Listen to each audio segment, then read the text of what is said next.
Saya mengikuti dengan seksama perkembangan BPJS sebagai sebuah institusi yang memberikan pelayanan terhadap masyarakat di bidang asuransi kesehatan.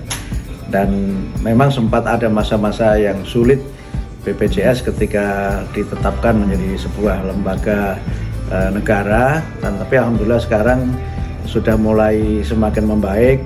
Terkait dengan klaim juga semakin membaik dan juga pelayanan yang juga semakin terbuka dan dirasakan semakin mudah bagi seluruh masyarakat.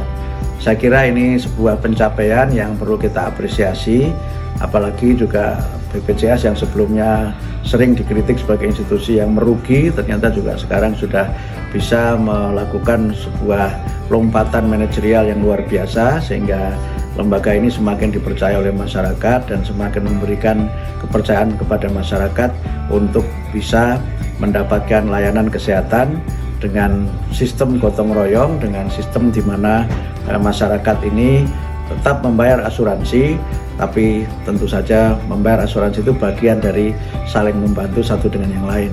Yang sehat membantu yang sakit, tapi yang penting tentu saja adalah bagaimana kita tetap sehat. Lebih baik kita menjaga kesehatan dibandingkan dengan sakit ketika berobat. Sehat itu saya kira lebih penting, walaupun ada jaminan dari BPJS.